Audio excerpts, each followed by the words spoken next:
ఖాజా గరీబ్ నవాజ్ ఇల్యూమ్ ట్రస్ట్ ఆధ్వర్యంలో రాయనపూడి గ్రామంలో సిటీ కేబుల్ వ్యవస్థాపకులు పొట్లూరి రామకృష్ణ జయంతిని నిర్వహించారు. ఈ సందర్భంగా ఉచిత నేత్ర దంత వైద్య శిబిరాన్ని ఏర్పాటు చేశారు. ఈ శిబిరాన్ని గ్రామస్తులు సద్వినియోగం చేసుకున్నారు. భవిష్యత్తులో కూడా తమ ట్రస్ట్ పక్షాన సామాజిక సేవా కార్యక్రమం నిర్వహిస్తామని ట్రస్ట్ వ్యవస్థాపక అధ్యక్షుడు కరీముల్లా తెలిపారు.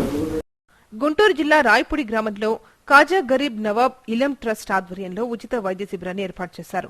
సిటీ కేబుల్ వ్యవస్థాపకులు స్వర్గీయ పొట్లూరి రామకృష్ణ 47వ జయంతిని పురస్కరించుకుని ఏర్పాటు చేసిన ఈ వైద్య శిబిరంలో ఉచితంగా నేత్ర దంత వైద్య పరీక్ష నిర్వహించారు. తొలుత రామకృష్ణ చిత్రపటానికి పూజాదిగా నిర్వహించారు. Vasan I care, Lalitha smile clinic కు చెందిన వైద్యులు రోగులకు ఉచితంగా నేత్ర దంత వైద్య పరీక్ష నిర్వహించారు. గ్రామస్తులు వందలాది మంది ఈ ఉచిత వైద్య శిబిరాన్ని సద్వినియోగం చేసుకున్నారు.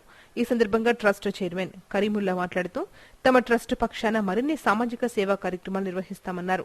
ఈ వైద్య శిబిర నిర్వహణకు సహకరించిన సిటీ కేబుల్ యాజమాన్యానికి, ఆసుపత్రి యాజమాన్యాలకు ఆయన ధన్యవాదాలు తెలియజేశారు.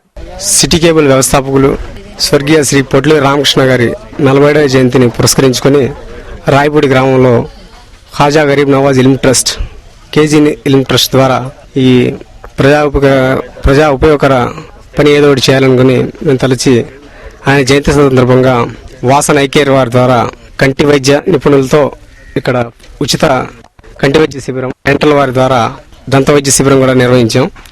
దీనికి రాయపూడి గ్రామస్తులందరూ బాగా సహకరించి ఈ ప్రోగ్రామ్ ని సక్సెస్ చేసినందుకు రాయపూడి గ్రామస్తులకి అందరికీ సిటీ కేబుల్ వారి తరఫున మరియు ఖాజా గరీబ్ నవాజ్ ఇల్యూమ్ ట్రస్ట్ తరఫున అందరికీ కృతజ్ఞతలు తెలియజేసుకుంటున్నాం. ఈ కార్యక్రమంలో ట్రస్ట్ ఉపాధ్యక్షుడు ఖాజా మొహియుద్దీన్, కార్యదర్శి అబూబకర్, కోశాధికారి అహ్మద్ జానీ పాల్గొన్నారు.